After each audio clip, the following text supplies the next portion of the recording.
Hello, my name is GTilley. I'm a policy advocate with the California Food Policy Advocates, and I'm going to present to you the intersection between public charge and immigrant food access.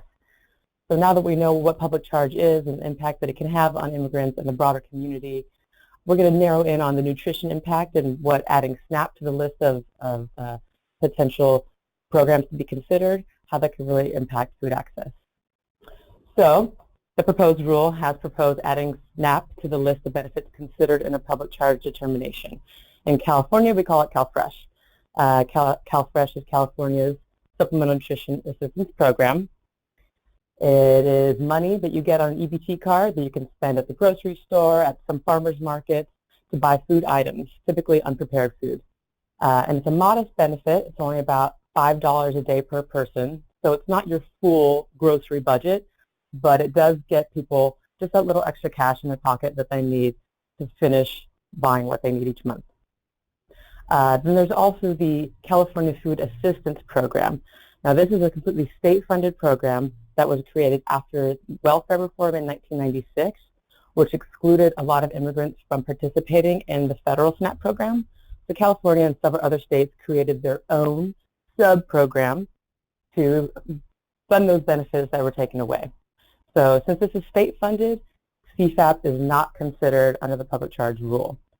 And who is that in California? It's typically legal permanent residents who've lived here for less than 5 years and some other classes of immigration status, humanitarian categories. It's only about 5,000 folks that are served in California under CFAP, and it's kind of hard to tell the difference when you're getting CalFresh. You don't know if it's CFAP or CalFresh, so that could also stem to a lot of confusion.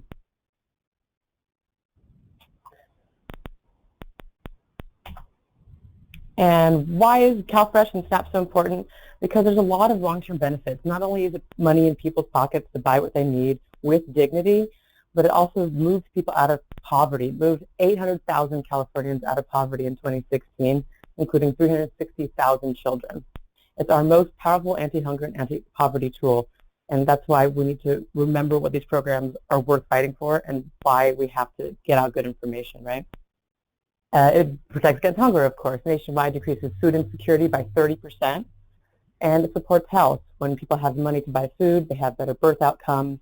They're more likely to adhere to the medication as prescribed because they have that extra resources to afford. You know, you don't have to choose between buying your medication or buying food. And there's also long-term benefits. Mothers who participated in the food stamp program back in like the 20s and 30s, their children had better economic outcomes than their parents, long-term, same as health. And so it's really important that we remember why SNAP and CalFresh is such a value to our communities and why we need to make sure that we get out good information, make sure people aren't dropping off the program. And it's especially important because very, very, very few immigrants would actually be who are eligible for CalFresh and subject to public charge. There's such a narrow sliver of folks that fall into that category that there's really no need for people to be disenrolling or avoid enrolling because CalFresh is really a safe program.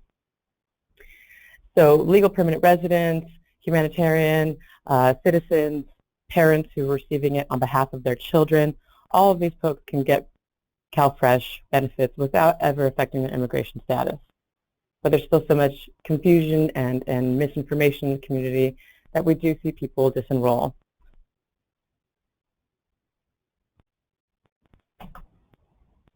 So how will communities be impacted? I've kind of alluded to the chilling effect, and we're going to go into that now.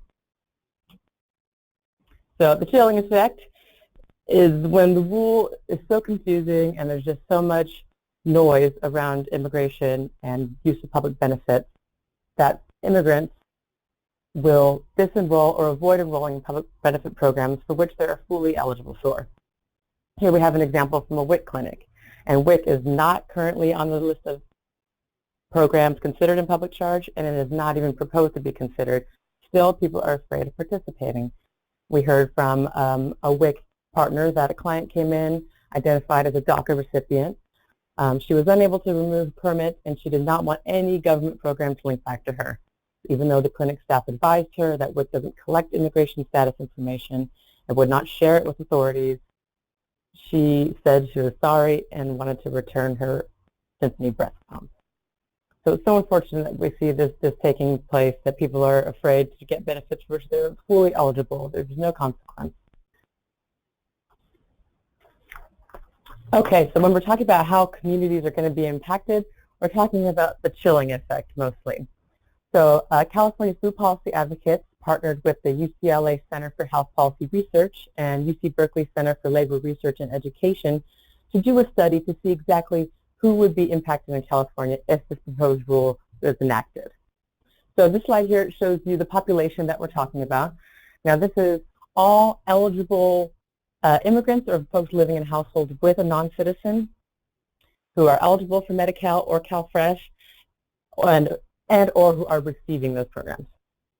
Now this research is based off of disenrollment studies that followed welfare reform, the Personal Responsibility and Work Opportunity Reconciliation Act of 1996.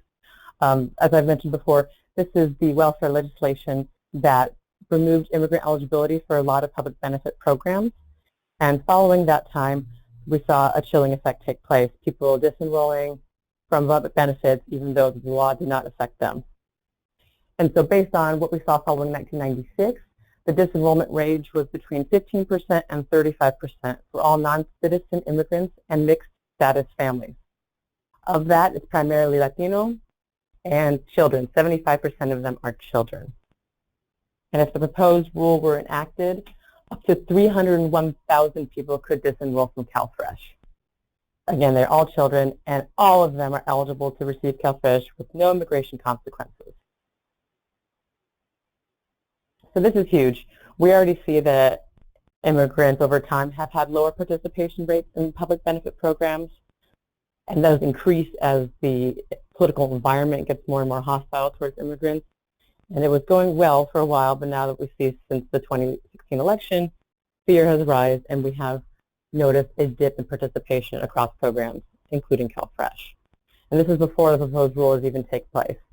So the misinformation, the confusion, all the noise around public charge is already affecting our communities. That has a huge impact on health, hunger, and people's economic stability. So the health and hunger effects. Of course, if people have less money to buy food, there's going to be an increase in hunger, increase in poverty, right? Because receiving CalFresh will lift you above the poverty line, and poor health. If children don't have these resources, they're less prepared to perform in school. Increased financial stress on families, which reverberates and has, lifelong consequences. Heightened risk of chronic disease and mental health conditions, right?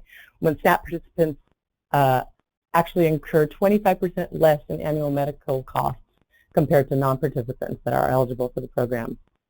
Because having the ability to eat healthy, nutritious food is really vital to your health. And without CalFresh, more than 800,000 Californians would be in poverty. So food insecurity just has so many risks associated with it that the impacts are really far-reaching. CalFresh, as I mentioned before, although it's just $5 a month, a day per person, that $5 a day per person really makes a big difference in people's lives when they're living on low incomes, especially in California with such a high cost of living. And that has an economic ripple effect. Again, if people don't have money in their pocket to spend, less money is being circulated in the economy, right? One CalFresh dollar is equal to $1.79 in local economic activity. So that's money that people didn't have before. Now they have money, they can go buy groceries, and it circulates throughout the California economy. So if 300,000 people were to disenroll from CalFresh, that would mean a decrease in jobs, economic output, and tax revenue. The research estimates up to 17,000 lost jobs. A lot of this is in the food chain industry, but also in medical and service. Up to $2.8 billion in lost economic output. That's based on the $1.79 multiplier. And up to $151 million in lost state and local tax revenue. So not only will this be hurting individuals, families, and communities, but it has a broader economic impact for the state and the nation as a whole. Getting people the ability to spend money to buy the foods they want is vital to their health and the health of our country.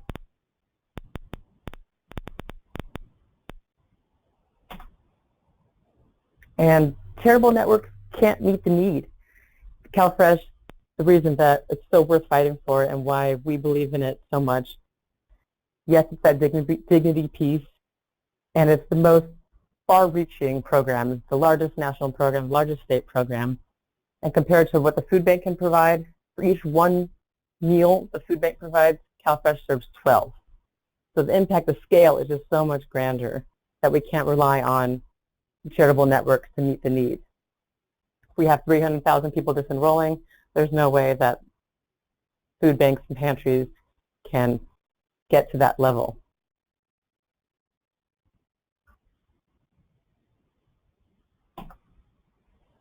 So what is so important is that we encourage continued participation. Right? As I said, there's such a very tiny, tiny, tiny section of people who would be subject to the public charge rule and who are also eligible for CalFresh. So we need to make sure that people understand that CalFresh helps you and your family stay healthy, that putting your health and wellness first is key. If there's some nervousness, definitely refer folks to legal networks. We also have a list of providers that we trust, and keep those in mind.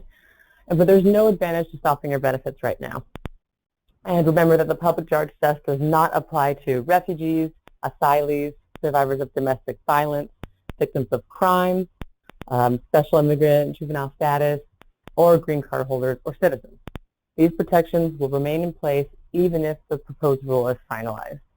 And this is really important to stress because in 1996, when we saw so many people lose their eligibility status, there was a lot of fear in the immigrant communities again and a disenrollment.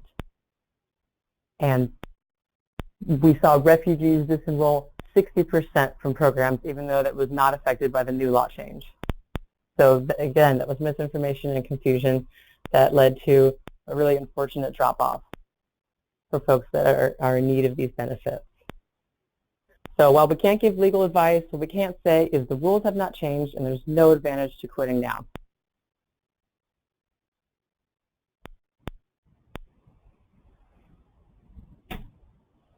Thank you so much for taking interest in the nutrition impact of the public charge rule.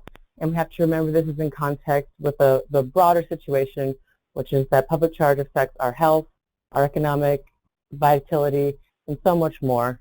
And while the nutrition is one piece, it is very important, but we have to look at the broad picture and do everything that we can to spread good information and make sure people get the programs that they're eligible for and that keep them healthy. Okay, thank you.